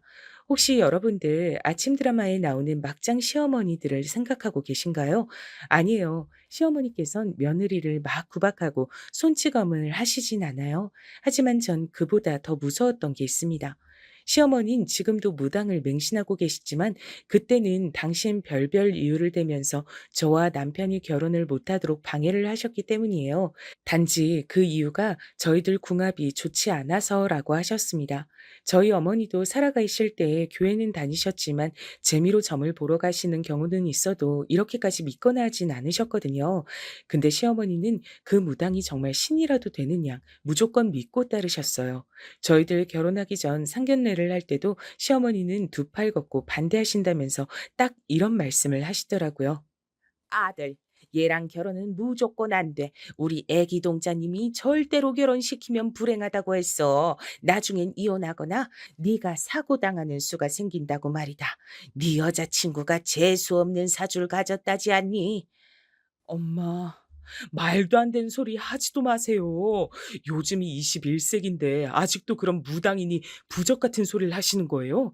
또 한 번 그런 말도 안 되는 얘기 꺼내시면 저 이 사람하고 결혼해서 엄마랑 영 끊을 거예요. 남편과 전 다행히 미신을 믿지 않는다는 점에서 공통점이 있었습니다. 그리고 자식 이기는 부모 없단 말 덕분에 전 남편과 무사히 결혼식을 치르게 됐습니다. 시어머니는 끝까지 반대하셨지만 시아버지께서 든든하게 아군으로 남편과 저의 결혼을 찬성하셨거든요. 아니, 당신은 점을 봐도 꼭 그런 사람 말을 믿어야겠어? 괜찮아. 우리 예비 며느리가 얼마나 착하고 얌전한데 나는 이 결혼 절대 찬성이다. 그러니 우리 며느리 기죽지 말거라. 네, 아버님, 감사합니다. 정말 막막했는데 아버님이 이렇게 든든하게 저희들 편에 서주시니 정말 몸둘 바를 모르겠습니다. 나중에 며느리 노릇 제대로 하겠습니다. 우여곡절 끝에 결혼에 성공한 저와 남편은 친정엄마 집 근처에다 신혼 살림을 차렸습니다. 저희 어머니가 시한부였던 것도 이유 중에 하나지만 시어머니는 아들이 본인이 막아선 결혼을 고집부리고 끝까지 했다고 하여 다시는 안 볼 것처럼 싫어하셨거든요. 저는 솔직히 시어머니가 저를 싫어하시든 말든 상관이 없었습니다. 이쁨 받겠다는 생각은 첫 만남부터 하지도 않았어요. 얼굴도 모르는 무당말을 아들 며느리 말보다 더 듣는 시어머니의 성격을 도저히 이해할래야 할 수가 없었습니다. 반대로 저희 어머니는 살아계실 적에 사위를 매우 마음에 들어 하셨어요. 남편은 맨날 퇴근할 때마다 맛있는 빵이나 과일을 사서 장모님 댁에 나르고 아침마다 안부도 물어봐주는 살가운 사위였습니다. 저는 그런 남편에게 너무 고마워서 나중이라도 시어머니가 아들과 화해하는 날이 있다며 저도 시어머니에게 잘해드리겠다고 말을 했었습니다. 남편도 결혼하기 위해서 시어머니 말씀을 거역했지만 시어머니가 자기를 용서해주는 날이 언젠가 오겠지라고 하면서 좀 슬픈 표정으로 웃었습니다. 전 그런 남편을 보는 것이 안쓰럽고 미안했어요. 딱히 제가 뭘 잘못한 건 아니었지만 엄마 때문에 일찍 결혼을 한 이유도 있었거든요. 만약 시어머니를 설득한 후에 허락받고 결혼했었으면 남편이 어머니와 대면대면하게 지낼 이유도 없을 텐데 하고 생각했습니다. 친정엄마는 저의 결혼식을 보시고 몇 달 후에 돌아가셨습니다. 엄마가 돌아가시기 전 우리 가족들 모두 후회가 남지 않도록 어머니와 추억을 더 많이 만들기 위해 노력했습니다. 전 주간지 기자로 일을 하고 있는데요. 엄마가 돌아가시기 전까지 재택근무를 하면서 친정에서 엄마를 간병해 드렸어요. 전 전문적인 간병인이 아니다 보니까 어머니가 심하게 아프시기 시작하면서 거의 병원 약과 진통제 주사에 의존하게 됐습니다. 밥도 제대로 못 드시는 날은 그냥 빨대로 두유나 단백질 음료만 빨아 드시게 했어요. 아버지는 새벽마다 어머니를 간병하면서 눈물로 밤을 새셨습니다. 전 이러다가 아버지까지 쓰러지실까 염려돼서 낮이라도 좀 쉬시라고 말씀드렸죠. 그랬더니 아버지는 고개를 가로저으며 굳은 얼굴로 말씀하셨습니다. 내가 너희 할아버지를 요양병원에다 모셨었어. 그랬더니 임종을 못 보게 됐다. 어느 날 면회 가서 언제 돌아가실지 모르니까 잠깐 자자 생각하고 휴게실에서 자는 동안 가셨다. 이번엔 절대 그런 일이 일어나지 않게 할 거야. 내 아내 마지막 가는 길은 지켜줘야지. 그래도 아버지까지 건강 나빠져서 쓰러지기라도 하면 어쩌시려 그래요. 잠은 자야 사람이 괜찮아지지. 너무 조바심 내지 마시고요. 엄마 때문에 아버지 건강 해치는 건 엄마도 절대 바라지 않으실 거예요. 그래, 알았어. 내 몸은 내가 잘 안다. 그러니 넌 걱정 말고 일할 거 있으면 해. 밤에는 무조건 아버지가 네 엄마 보살필 거니까 너야말로 너무 힘들게 하지 말고 쉬엄쉬엄 간병해. 아버지의 고집에 못 이겨 저는 아버지가 일 나가시는 낮엔 어머니를 간병하고 밤에는 일을 했습니다. 남편도 친정엄마가 돌아가시기 전까지 주말에 놀고 싶어도 참고 친정엄마 곁에 있어 드렸다고 하더라고요. 요즘 이런 사위 찾아보기 힘들지요. 아직도 남편에겐 정말 감사하고 미안한 마음뿐입니다. 이런 저희 가족들의 노력들이 무색하게 어머니는 급격히 상태가 안 좋아지더니 낙엽이 하염없이 떨어지던 11월 어느 날 조용히 돌아가셨습니다. 친정엄마의 장례식장이 끝내 시어머니는 오시지 않았습니다. 시아버지는 장례식장 첫날 달려오셔서 절 위로해 주시고 가셨고 남편과 저는 3일 밤낮을 장례식장에서 보냈습니다. 시어머니는 비록 안 오셨지만 전 그것조차 서운하다 할 수 없을 정도로 정신없는 3일이 지났습니다. 슬퍼서 아무것도 하질 못하시는 아버지를 대신해서 전 결정해야 할 것들이 너무 많았기 때문이었습니다. 그렇게 친정 엄마의 장례를 치르고 3개월이 지난 후 남편은 겨우 시어머니께 허락을 받아 시댁에 갈 수 있게 되었다고 하더군요. 저도 같이 오라고 하셨다면서 설날부터 시댁에 출입해도 된다고 하더라고요. 저희 엄마가 11월에 돌아가셨고 새해를 맞아 남편이 시댁에 같이 가자고 했으니 전 결혼 후 거의 반년이 지나서야 다시 시어머니의 얼굴을 뵀습니다. 시댁에 가서 전 머쓱하게 웃으며 시어머니에게 꾸벅 인사를 드렸습니다. 아, 어머니, 이 사람 용서해 주시고 받아주셔서 감사해요. 저도 어머니께 친정 어머니 일로 심려를 많이 끼쳐드렸지만 이제부턴 며느리로서 도리를 다하도록 할게요. 넓은 마음으로 용서해 주셔서 감사합니다. 하지만 시어머니는 아직도 찬바람이 쌩쌩 부는 목소리로 날카롭게 제 말을 자르시더라고요. 전 시어머니 말씀을 듣는 순간 움찔해서 소름이 돋았습니다. 난 내 아들 용서한 거지. 아직 널 며느리로 받아들인 건 아니다. 그러니까 내 마음 풀렸다고 오해는 하지 마. 자식이 말을 안 들어도 엄만 용서해 줄 순 있지만 우리 애기 동자님 말 안 들은 건 언제든 그 벌이 내릴 거니까 너도 각오하고 있도록 해. 동자님이 너한텐 신벌을 내리실 거라고 하셨거든. 엄마, 이런 말씀 안 하시기로 하셨잖아요. 제가 제발 부탁드릴게요. 저만 용서한다고 하지 마시고 이 사람도 받아주세요. 네? 그럼 엄마가 그렇게 맹신하는 애기 동자 말 듣고 이미 결혼한 우리가 갈라서야 해요? 제발 좀 정신 차리세요. 네? 남편이 당황해서 시어머니 말을 잘랐지만 어머니는 당당히 그 저주를 저한테 내리시더라고요. 그 말을 듣는 순간 너무너무 찝찝해서 한겨울인데도 소름이 오싹 끼쳤습니다. 시아버지께서도 저에게 미안한 표정으로 네가 좀 참으라고 하시더라고요. 시어머니는 가족들보다 그 무당말을 더 믿는다고 하시면서 설 연휴 동안에 웬만하면 저와 어머니를 안 마주치게 신경을 써주셨습니다. 시댁에서 그렇게 무서운 새해 첫날을 보내고 저는 다시 친정집으로 돌아왔어요. 저희 집은 어머니가 교회를 다니셔서 제사는 지내지 않거든요. 어머니가 유언으로 나무 밑에 묻는 수목장만 해달라고 하셨기에 어머니가 계신 나무 밑에 아버지와 남편과 함께 다녀왔습니다. 남편이 운전을 하고 저는 뒷자리에서 아직도 슬퍼서 눈물 보이시는 아버지를 열심히 위로해드렸어요. 제가 새해 첫날부터 시어머니께 저주를 들었다는 말은 당분간 아버지에게 함구하기로 했습니다. 안 그래도 시어머니를 별로 마음에 안 들어 하시는 아버지가 그 얘기를 들어서 좋을 게 하나도 없어서였죠. 성묘를 하고 친정에 돌아와서 남편은 지쳐서 잠을 자고 아버지와 둘이서 간단히 점심을 먹었어요. 아버지는 6개월 만에 다시 시어머니를 뵌 소감이 어떠냐고 장난식으로 저에게 물으셨어요. 그래. 네 시어머니가 이번엔 애기 동장가 뭔가 하는 그 사람이 뭐라 했다 그러니? 혹시 네 욕한 거면 이 아버지 안 참을 거야. 그러니 솔직히 말해봐. 아버지, 시어머니가 매번 그렇게 전만 보고 다니시진 않아요. 그러니 걱정하지 마요. 어머니가 막 반겨주시진 않았어도 남편도 용서했고 저한테도 명절에나 시부모님 생신 때 와도 된다고 말씀하셨으니까 너무 신경 쓰진 마세요. 저는 시댁에 갈 때면 당연히 시어머니 말씀은 그냥 흘려들었어요. 제가 그런 거 하나하나 신경 쓰면 제 수명은 벌써 10년 넘게 줄었을걸요? 하지만 저 역시 사람인지라 기분이 좋진 않았습니다. 누군들 그런 저주 같은 말을 듣고 좋아하겠습니까? 시어머니는 저한테 안 좋은 말씀을 하실 때마다 우리 애기 동자님이라고 시작하시는 것이었어요. 예를 들어서 저한테 신년에 운이 나쁘다고 했다. 아니면 꿈자리가 사납다고 하더라. 이런 말씀들을 애기 동자의 입을 빌어서 아무렇지도 않게 하시는 거였습니다. 특히 저한테 그런 흉사 같은 걸 많이 전해주시는데 나중엔 정말 귀에서 피가 나올 것 같더라고요. 전 너무 어이가 없고 어머니의 전화가 받기 싫어서 어느 날 남편에게 불평을 했습니다. 여보, 어머니 말이야. 정말 너무 심하신 것 같아. 내가 일할 시간인데도 아랑곳 않고 수시로 전화하셔서 나한테 저주를 하시는데 당신이 좀 말려주면 안 돼? 좋은 말도 계속 들으면 귀가 아픈데 어머니는 계속 이번 주에 아플 거라느니 화분이 머리에 떨어질 거라느니 하시잖아. 근데 그게 어떻게 맞는 날엔 나도 소름이 너무 돋아. 제발 당신이 좀 말려줘. 일상생활이 힘들잖아. 아, 어머니가 또 자기 힘들겠구나. 내가 미안해. 우리 엄만 정말 아무도 못 말리는 분이야. 난 그냥 건성으로 들어드려. 그리고 안 믿으면 그만이지 뭐. 알았어. 내가 당신한테 피해 안 가도록 어머니께 잘 말씀드려 볼게.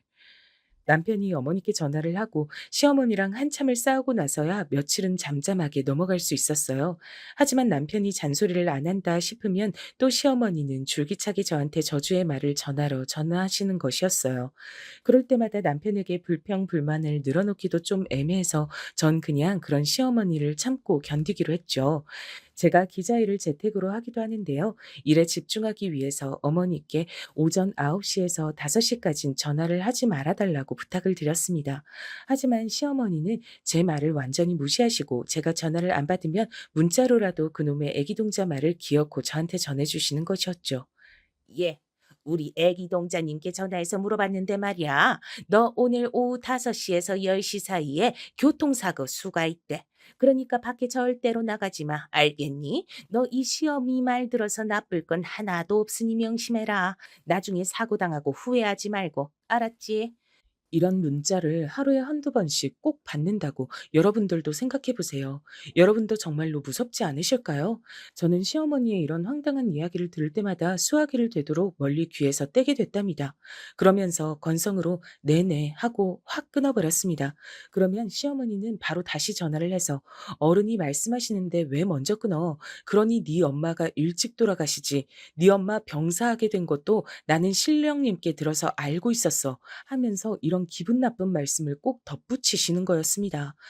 시어머니한테 오는 전화는 피한다 치지만 제일 재수없는 것은 저에게 한번 그 무당집에 같이 가자고 조르는 것이었어요. 전 처음에 어머니가 신년 운세나 좀 보러 가자고 가볍게 말씀하시길래 딱 한 번 그 무당 신당에 간 적이 있었습니다. 그런데 어두컴컴한 그 신당 내에서 그 애기 동자는 제가 들어서자마자 기분 나쁜 목소리로 말하는 것이었습니다. 네가 우리 마누라 외동 아들이랑 결혼한 그년이야? 저는 이 말을 듣고 너무 놀랐어요. 여기서 말하는 우리 마누라는 시어머니를 지칭하는 것인 것 같은데 이 무당은 여자였거든요. 시어머니의 남편은 당연히 시아버지실 텐데 말이죠. 그 여자 무당은 완전히 시어머니에게 남편처럼 행세하면서 반말도 서슴지 않았어요. 저는 원체 그런 걸 믿지 않아서 그냥 벌벌 떨면서 입을 꾹 다물고 아무 말도 하지 않았습니다. 그랬더니 옆에서 시어머니가 그 여자 손을 꼭 잡더니 말씀하시더라고요. 우리 애기 동자님 용하시네. 우리 아들이 억지로 결혼한다고 내 말도 무시하고 얘를 데려와 버렸잖아. 그러니까 내가 며칠 동안 자기가 꿈속에서 나한테 호통을 하도 쳐서 죽을 뻔했다니까. 내가 그 결혼 끝나고 굿해서 재수 없는 인연 대신에 200만 원짜리 인형 태워 보냈으니까 걱정하지 마. 자기는 나만 믿고 따르면 돼. 저녀는 다신 여기 데리고 오지 마. 부정타니까. 그 무당 말을 듣자마자 시어머니는 저를 죽일 듯 노려보시더니 저보고 나가서 기다리라고 했습니다. 저는 향냄새가 가득한 신당 밖으로 나가서 시어머니가 그 여자와 볼 일이 끝날 때까지 기다렸어요. 같이 차를 타고 왔으니 제가 다시 시어머니를 집에 모셔다 드려야 했거든요. 그것만 아니었으면 저는 꼬리 빠지게 도망을 갔을 거예요. 귀도 너무 씻고 싶었습니다. 너무 더러운 말을 들어서요. 그 후에는 전 다시 시어머니와 신년 운세 같은 건 보지 않기로 했습니다. 그 애기 동자도 제가 싫다 하니 그보다 잘 된 일이 없었죠. 나중에 그 무당이 신발도 하나 없어진 가짜 사기꾼이란 소리를 듣고 저는 아하, 그럼 그렇지 하고 이해가 싹 되는 것이었습니다. 누군가 하나 미워할 사람을 만들어놔야 우리 시어머니에게서 돈을 뜯어낼 수 있었으니까요. 그 무당은 처음부터 약을 친 것이었어요. 그 대상이 운 나쁘게도 제가 된 셈이었습니다. 하지만 가스라이팅이 그렇게 무서운 것인 줄 저는 시어머니의 경우를 보고 알았습니다. TV나 범죄 프로그램에서만 나오던 그 가스라이팅이란 단어가 그 무당에게 딱 어울리는 말이었죠. 시아버지도 하도 그 무당 말 듣고 시어머니가 잔소리를 하시니 몇 번 무시하다가 나중엔 버럭 화를 내시더라고요. 당신 그 무당집에 도대체 얼마나 갖다 바친 거야? 어? 그냥 재미로 보라고, 재미로. 당신이 친구들이 없어, 가족들이 없어. 근데 왜 그런 이상한 여자한테 의지를 하는 거야? 정말 다시 한 번만 우리 며느리한테 못된 소리 하면 나 당신하고 황혼 이혼이라도 할 거니까 그런 줄 알아. 사람이 길이 아님 가질 말아야지. 아 참. 당신 지난달에 내 말 무시했다가 길거리에서 넘어져서 발목 삐었잖아. 내가 다칠 수가 있으니까 나가지 말랬지. 근데 말 안 듣고 다치더니 꼴 좋다고 내가 했어 안 했어? 우리 동자님 용한 건 이 동네 사람들이면 다 알아. 뭘 알고 헛소리를 하던지 해. 이렇게 우리 가족과는 아무 상관없는 그 여자 때문에 우리 시댁은 바람잘 날이 없었습니다. 남편은 무당 말만 믿고 절 미워하시는 시어머니 때문에 1년에 2번 명절 때만 시댁에 가자고 했습니다. 저는 남편이 저희 엄마한테 잘해드렸던 걸 기억하면서 시어머니에게 보통 때는 잘 대해드리려고 노력했습니다. 하지만 시어머니는 시댁에 아무도 없을 때는 저를 노려보며 니년 때문에 애기 동자님이 화나셨다면서 저에게 마구 욕을 하셨습니다. 어머니, 저 어머니께 정말 잘하고 싶어요. 그런 기회를 주시면 안 돼요? 전 어머니를 이해할 수가 없어요. 왜 생판 남인 그 애기 동자 때문에 가족까지 불편하게 만들고 버리려고 하시는지 말이에요. 제가 이 말을 하니 시어머니는 씩씩 거친 숨을 몰아쉬시면서 저에게 삿대질을 하고 소리를 지르시더군요. 이야, 너 말이면 난 줄 알아? 우리 동자님이 한 번 화가 나면 아무도 못 막아. 빨리 잘못했다고 빌어. 안 빌면 너 진짜 큰일 나. 네 옆에서 듣고 계시단 말이야. 어머니, 제 옆에 아무도 없어요. 얼른 망상에서 벗어나세요. 제발요.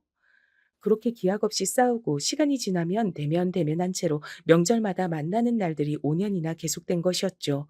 저는 어느 날 너무 답답해서 시아버지에게 여쭤본 적이 있습니다. 남편이 저랑 결혼하기 전에도 어머니가 이렇게 병적으로 무당의 말을 믿었는지 말이에요. 그랬더니 시아버지는 시어머니가 한 달에 한 번씩 그 점집에 가시긴 했지만 그 전엔 제 남편만 그렇게 잡들이를 했다고 하시더라고요. 머리를 어디다 두고 자지 마라. 시험 보는 날은 빨간색 속옷을 입어라. 어머니의 이런 말들을 그냥 미신으로 치부하고 시아버지도 별 신경을 쓰시지 않았답니다. 그런데 너희들 결혼할 때쯤에 한번 그 점을 보러 가더니 너를 멀리해야 한다고 펄펄 뛰면서 결혼을 말리지 뭐냐. 그래서 나도 몇 번 싸웠어. 그 점집 가서 무당 여자한테 헛소리 말라고 호통도 쳐받고 말이야. 하지만 다음 달에 네 시어머니가 사정사정하고 빌어서 액땜을 했다나 하더라고. 그래서 내가 죽지 않았다고 말이야. 동자한테 대들면 심벌 받는데 그 무당 때문에 몇백을 굿하는데 다 날려버렸지 뭐냐. 나도 참 어이가 없다. 시아버지는 혀를 쯧쯧 차시면서 팔짱을 끼고 더 이상 말도 하기 싫다고 하셨습니다. 저 역시 답답해서 한숨이 다 나왔습니다. 어머니께서 미신을 믿은 뿌리가 너무 깊은데 제가 옆에서 무슨 말을 해도 어머니를 말릴 수 있을 것 같진 않았습니다. 저는 남편과 시아버지처럼 그저 체념하고 시어머니를 멀리하게 됐습니다. 명절 때 시댁에 가면 옆에 있지만 말을 섞진 않는 그런 사이 말이에요. 그러던 어느 날 시어머니는 또 그 무당집에 가서 무슨 말을 듣고 오셨는지 우리 집으로 찾아오셨습니다. 원래 재수 없다고 우리 사는 집엔 잘 오시지 않았는데요. 전 갑자기 시어머니가 현관벨을 누르자 펄쩍 뛸 정도로 놀랬습니다. 어머니가 또 무슨 말씀을 하실지 걱정도 됐고요. 안 그래도 남편도 우리 사이에 아기가 안 생기자 몸에 좋은 것만 먹고 영양제 먹으면서 병원에 한번 다녀보자고 하던 참이었거든요. 전 시험관이나 산부인과에서 임신 준비를 하면 돈이 많이 들 걸 알았습니다. 사실 맘카페에서 하는 말들을 미리 들어서 알았거든요. 그 때문에 병원비가 걱정되어서 그냥 음식 조심하고 운동만 하고 하늘에 맡기자고 했어요. 하지만 결혼한 지 이제 5년이 되었으니 아기는 가지라고 저희 친정아버지도 은근히 손주를 기다리신 눈치였어요. 친정아버지가 혹시 저에게 남편이 피임하냐고 아니면 왜 이렇게 손주 소식이 없냐고 물으실 정도였으니까요. 저는 아버지가 그런 뉘앙스로 말씀하실 때마다 웃으면서 얼버무리기 바빴습니다. 언제든지 생길 수 있겠지. 그렇게 안일하게 생각했던 것도 사실이었습니다. 아기를 아주 싫어하지는 않지만 제가 잘 키울 자신도 없고요. 게다가 엄마는 돌아가셨으니 도움을 받을 수도 없잖아요. 시어머니도 키워주실 것 같지가 않고요. 절 싫어하시는데 제가 애를 낳으면 좋아하실지 믿어지지도 않았고요. 친구들 중 일찍 결혼한 애들은 자식들이 벌써 중학생은 되거든요. 있거든요. 그 애들에게 육아에 대해 물어보면 애기 낳아서 밤새 가면서 분유 타고 흔들어 재우고 하다 보면 손목이랑 무릎 관절 다 나간다고 조심하라고 했던 말들이 생각이 나더라고요. 그리고 지금은 애 다 키워놓고도 자기가 아직 30대니까 좋지만 젊은 엄마일 때는 다른 애들 다 이쁘게 꾸미고 놀러 다닐 때 자기는 우울하게 집에서 애만 봤다고 후회된다고 하더라고요. 자기는 아예 청춘이 없었다고 말이죠. 아무튼 저는 시어머니가 생전 걸음도 하지 않으시던 우리 집으로 찾아오셨을 때 놀란 것이 사실이었습니다. 전 어안이 벙벙해서 현관문을 열자마자 시어머니께 물었습니다. 어, 어머니, 어떻게 저희 집에 다 오셨어요? 저 재수없다고 평소에 잘 안 오시잖아요. 제가 이 말을 했더니 시어머니는 입을 삐죽거리면서 저에게 물이나 한 잔 가져오라고 하셨어요.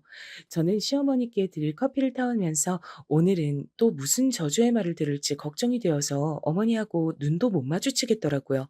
시어머니는 커피를 한 모금 마시더니 식탁에 앉아서 저에게 흰 봉투를 하나 내밀었습니다. 평소 같지 않게 억지로 상냥하게 웃는 표정으로 말이에요. 전 그게 뭔지 궁금해서 고개를 갸우뚱했습니다. 그랬더니 어머니는 입꼬리를 올리시며 이렇게 말씀하시더군요. 어머니, 이게 뭔데 저한테 주시는 거예요? 이거 영험한 부적이야. 100만 원 주고 애기 동자님께 써온 건데 아들 낳게 해주는 거래. 내가 저번에 우리 아들한테 전화를 했는데 너희들 임신 준비한다면서? 동장님이 백일 기도하고 나한테 기운 담아 써주신 거니까 베개 속에 넣고 잠을 잡아. 그럼 네 꿈에 삼신 할매가 나와서 아들로 낳게 해주신다고 하니까. 시어머니의 말을 듣고 저는 너무 기가 막히고 어이가 없었어요. 이딴 부적으로 아들을 낳을 수 있다면 누가 안 가지고 가겠습니까? 그런데다 100만 원이나 썼다니. 여러분은 우리 시어머니 이해하실 수 있으시겠어요? 전 시어머니가 주신 부적을 찝찝해서 거절했습니다. 어머니, 뭐하러 이런 거 비싸게 주고 사셨어요? 저희 운동하고 영양제 먹고 하면 애기 가질 수 있을 거래요. 그래도 애기 안 생기면 산부인과 가서 시험관이라도 할게요. 그러니까 이 부적은 그냥 가지고 돌아가세요. 저 정말 그런 거 안 믿어요. 그랬더니 시어머니는 억지로 웃었던 얼굴을 싹 지우시고 점점 얼굴이 험악하게 일그러졌습니다. 시어머니는 팔을 휘두르면서 저에게 소리를 지르셨어요. 그 고함 소리가 어찌나 크던지 저는 고막이 터질 것 같아 귀를 막아야 할 정도였습니다. 그러니 너랑 내가 상극이란 게야. 어른이 무슨 말을 하면 네 하고 고분고분한 맛이 없어 너는. 아무튼 우리 아들 몰래 네 베개 속에 넣고 자야 해. 그래야 동자님이 아기 점지를 해주실 거니까. 이거 버리면 신벌 받으니까 그런 줄 알고 알겠어? 시어머니 이제 갈 테니까 나오지 마라. 제가 뭔가 대답을 하기도 전에 어머니는 도망치듯이 문을 쾅 닫고 저희 집에서 나가셨습니다. 왠지 수상하긴 했지만 그래도 평소 저를 탐탁치 않아 하시던 어머니가 선물로 주신 거라니 찝찝하긴 해도 한 번 놓고 자보자고 생각했습니다. 그때까지만 해도 저는 시어머니가 저한테 거짓말을 한 것이라고는 생각도 못했습니다. 그저 아기가 들어서게 하는 부적이라니 가볍게 생각했던 것 같습니다. 남편에게 말하면 영험한 기운인가 뭔가가 없어진다고 하니 어머니가 오셨단 얘기도 하지 않았어요. 남편은 피곤하다고 하면서 저녁을 먹자마자 씻고 골아 떨어져 버렸습니다. 전 남편 몰래 시어머니께 받은 부적이 든 흰 봉투를 베개 속에 넣었습니다. 그리고 남편에게 등을 돌리고 잠이 들었습니다. 그런데 그날 밤, 전 아주 무서운 꿈을 꾸게 됐습니다. 제가 안 믿던 부적 때문이었는지 뭔지 몰라도 전 식은땀까지 흘리면서 꿈에서 깨었어요. 가슴 한편이 통증으로 꾹 눌리는 것 같았습니다. 절 사시나무 떨듯이 떨게 했던 그 꿈 내용은 바로 이런 것이었습니다. 꿈속에서 저는 안개에 쌓인 산길을 걸어가고 있었습니다. 산이 너무 험하고 낮인데도 안개가 짙어서 발 밑조차 안 보일 정도였어요. 정말 어딘가에서 귀신이 나와도 이상하지 않을 정도로 으스스한 산길이었습니다. 저는 왠지 무서워서 눈물을 흘리면서 얼른 이 산속에서 벗어나려고 발버둥을 쳤습니다. 하지만 산속에서 길을 잃고 같은 곳만 뱅뱅 도는 것이었어요. 불안한 마음을 안고 계속 산길을 내려가고 있는데 커다란 버드나무에 칭칭 감긴 새끼줄이 있었습니다. 그 옆에는 다 쓸어가는 초가집이 있었고요. 전 잘 됐다고 생각해서 그 초가집 안으로 들어갔어요. 너무 힘들어서 조금만 쉬었다 가고 싶었거든요. 초가집은 아주 허름했지만 방 안에는 화려한 비단 이불이 깔려 있었습니다. 전 그게 이상한 꿈인 것은 알고 있었어요. 하지만 산속을 헤매느라 너무 지쳐서 이불 속에 들어가 스르르 잠이 들었어요. 근데 제 옆에서 자꾸 바스락거리는 소리가 났습니다. 꿈속에서도 그 소리가 들리자 신경이 쓰여서 깊이 잠을 잘 수가 없었습니다. 그 소리를 애써 무시하고 계속 잠을 청했는데 그 바스락거리는 소리가 귓가에서 더 크게 들리더니 바람이 문 밖에서 휙 불어 창호지를 뚫어버렸습니다. 전 그 상황이 너무 무서워서 벌떡 일어나 외쳤습니다. 누구야? 얼른 나와. 귀신이면 사라져. 혜인아, 나다.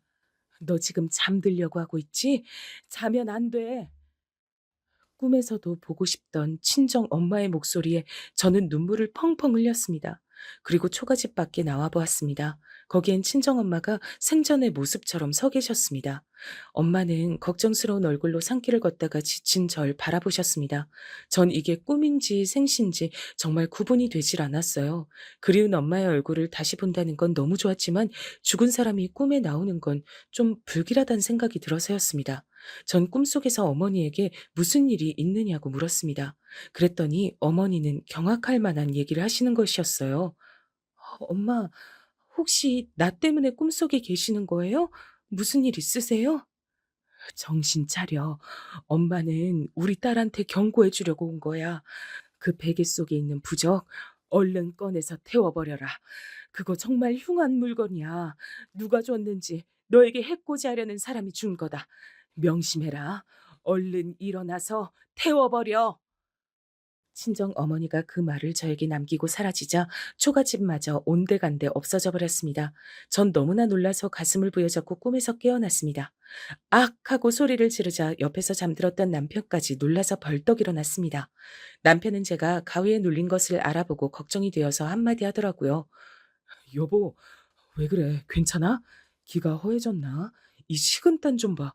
당신 내일 한의원 가서 진맥하고 보약 좀 지어오자. 어? 내가 내일 월차 낼게. 아, 아니야. 그냥 꿈을 좀 꿨는데 그게 무섭고 불길했어. 그래서 그런 거야.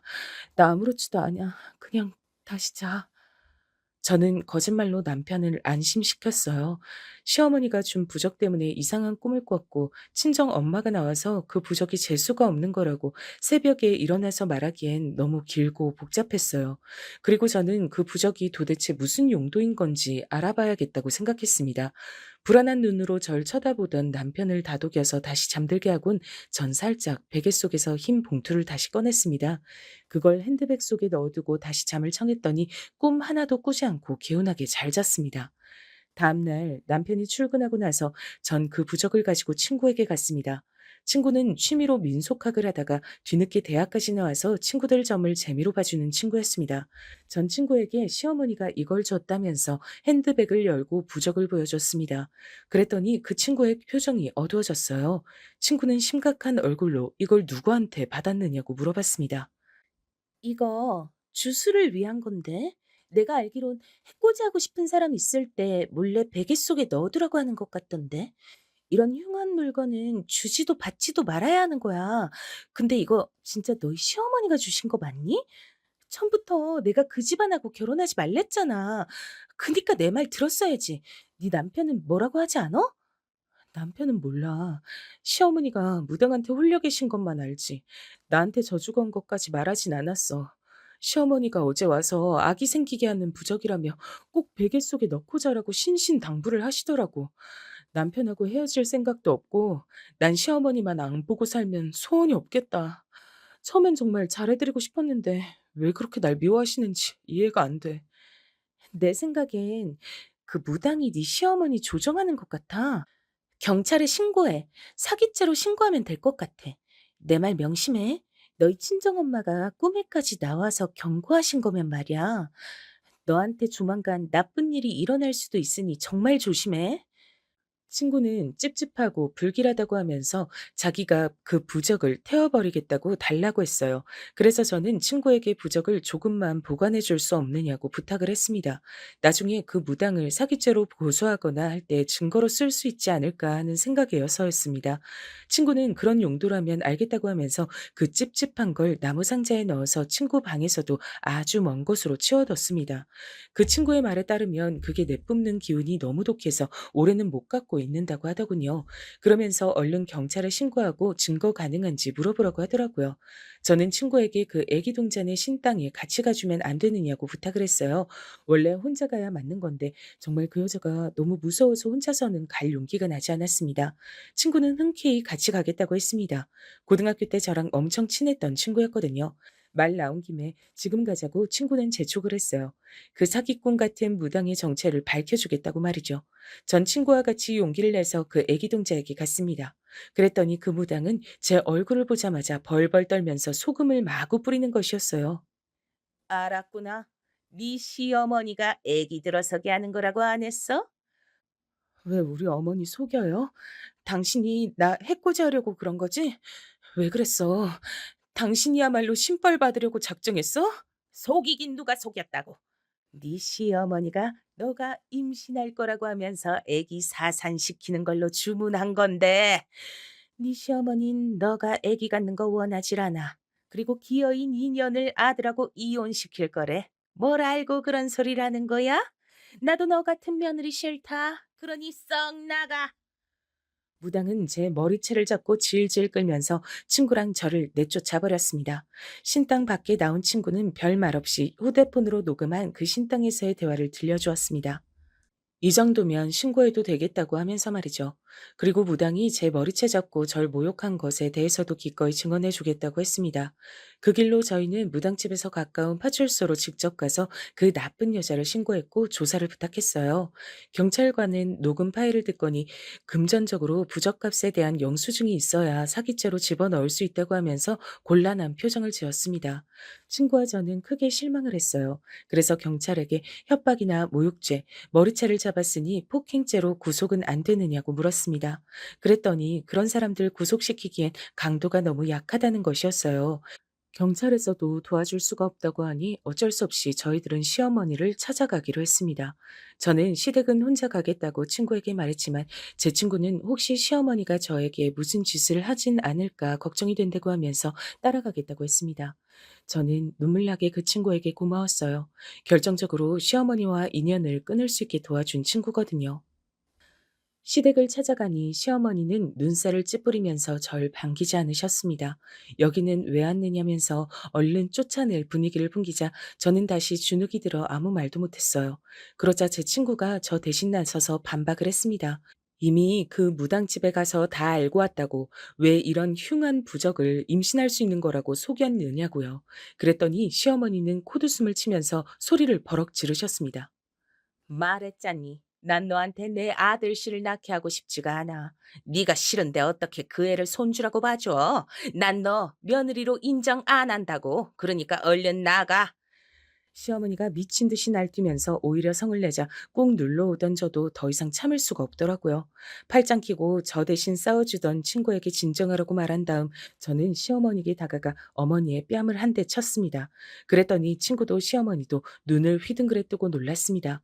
시어머니는 멍하게 부은 뺨을 붙잡고 잠시 서 계시더라고요. 제가 그랬다는 걸 믿을 수 없으신 것 같았습니다.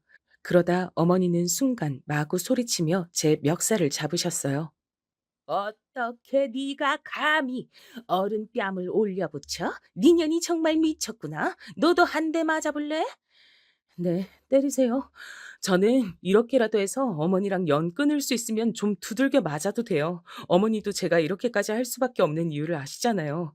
그 무당, 진짜 어머니를 조종하고 있어요. 어머니 지금 사기꾼에게 놀아나고 계시거든요. 제발 정신 차리세요. 망상 그만하시라고요. 시어머니는 입 닥치라고 크게 소리를 지르시면서 제 머리채를 잡고 막 흔들었습니다. 그 친구는 제가 머리채 뽑히는 순간은 동영상 증거로 남겨놨고요. 아주 정확하게 시어머니가 제 멱살을 잡은 순간부터 찍었더라고요. 저는 그 친구에게 정말 잘했다고 나중에 술 한 잔 샀습니다. 그것만으론 성에 안 찼는지 시어머니는 분에 못 이겨 씩씩거리면서 제 얼굴에 식탁에 있던 물잔을 뿌렸습니다. 그리고 휴대폰 영상을 찍던 친구에게도 그만 찍으라고 소리 지르면서 핸드폰을 뺏어서 휙 내던져 버리셨어요. 그 바람에 친구의 휴대폰 액정이 깨지고 말았죠. 친구는 정말 어이가 없어서 제 시어머니에게 기물파손죄로 고소를 하겠다고 날뛰었습니다. 이렇게 시댁이 한바탕 난리가 난 상황에서 바둑을 두고 오셨던 시아버지가 나타나신 것이었습니다. 시아버지는 시어머니가 제 머리채를 붙들고 있는 걸 보시고 급대노하셨습니다. 당신 이게 무슨 짓이야? 왜 며느리 머리채를 잡아? 당신 정말 정신 나갔어? 아니, 인연이 먼저 내 뺨을 때렸다고? 그래서 내가 그런 거지? 난 억울해. 시어머니 말씀이 맞는 말이지만 시아버지는 도무지 어머니를 믿지 않았습니다. 착한 며느라기가 그럴 리가 없다고 하면서 무조건 제 편이라며 저를 시어머니에게서 떼어놓고 사태를 수습했습니다. 저는 산발한 머리를 쓸어내리며 시아버지께 침착하게 제가 먼저 어머니를 때린 게 맞다고 했어요. 하지만 저도 이유가 있었다고 시아버지께 그동안 시어머니가 저에게 하셨던 일들을 다 말씀드렸습니다. 그랬더니 시아버지는 시어머니가 뺨 맞을 행동을 했다고 하시면서 제 편을 들어주시더라고요. 세상 어느 부모가 며느리한테 몸과 정신이 잘못되는 저주부적을 갖다 주겠느냐고 시어머니께 미친 듯이 화를 내셨습니다. 당신 당장 그 무당이랑 인연 끊고 그 여자 고소해. 안 그러면 나 당신이랑 정말 이혼할 거야. 당신 하나 때문에 이 집안이 이게 뭐야? 어떻게 봐도 그 무당년이 당신 호구 잡아서 돈 뜯어내고 있는 거잖아. 우리 불쌍한 며느리가 그 대상인 거고 말이야. 절대 이번에는 용서 못하니까 얼른 다 정리하고 와. 아님 집에 들어올 생각도 하지 마. 시아버지는 본인이 저지른 짓에 책임을 지라고 시어머니의 등을 밀어 시댁에서 내쫓아 버리셨습니다. 친구는 옆에서 저에게 눈을 찡긋하더니 시아버지께 그 부적의 정체에 대해서 자세하게 이야기를 해드렸어요. 그 말을 듣고 시아버지는 정말 시어머니께서 정신이 나간 것 같다며 저에게 머리를 숙여서 사과를 하시더라고요. 저는 시아버지의 잘못은 아니라고 그러지 마시라고 얼른 말렸습니다. 하지만 시아버지는 진심으로 눈물까지 보이시면서 저에게 미안하다고 하셨습니다. 집안의 어른으로서 시어머니를 제대로 단속 못하고 있었던 시아버지의 잘못이 크다고 눈물을 흘리며 저에게 사과하시더라고요. 그 모습을 보는데 저는 또 시아버지가 짠해서 눈물이 나오고요. 저는 남편에게 전화를 해서 퇴근은 시댁으로 하라고 했습니다. 그랬더니 남편은 또 놀라서 저에게 물었습니다. 당신 명절 때도 아닌데 왜 거길 가 있어? 어머니가 당신한테 싫은 소리 하실 거 아니야. 그냥 집으로 와. 애비냐? 오늘 우리 집에서 난리가 났었다. 너한테도 의논해야 하는 일이니까 며느리 말대로 우리 집으로 퇴근해라. 시아버지가 저 대신 남편과 통화를 마무리하고 끊어주셨어요. 친구는 그제야 웃으면서 다음에 보자고 하면서 집으로 돌아갔습니다. 저는 친구의 깨진 휴대폰을 고칠 돈을 배상해주고는 정말 고맙다고 손을 잡으면서 다음에 꼭 밥 사겠다고 했습니다. 친구가 돌아간 후 남편이 반차를 쓰고 시댁으로 달려왔어요. 도저히 궁금해서 퇴근 시간을 기다릴 수 없었다나요? 전 친구가 카톡으로 보내준 무당과의 대화 녹음 파일을 들려주었습니다. 제가 이미 경찰에 신고는 했어요. 하지만 영수증 같은 게 없다고 사기죄는 성립이 안 된다고 하더라고요. 예, 그거라면 걱정하지 마라. 내가 예전에 그 무당한테 억지로 굿한 돈 돌려받을 때 받아둔 각서랑 영수증도 갖고 있고 네 시어머니 통장 내역 보면 그년 이름으로 입금한 흔적도 있을 게야. 내 이 미친 무당년을 꼭 고소해버릴 거다. 우리 어머니도 그 무당한테 속고 계셨던 거예요? 하, 이번엔 어머니가 정신 좀 차리시겠죠? 꼭 그렇게 됐으면 좋겠네요. 아버지 연세도 많으신데 이혼하시면 안 되잖아요. 아니야.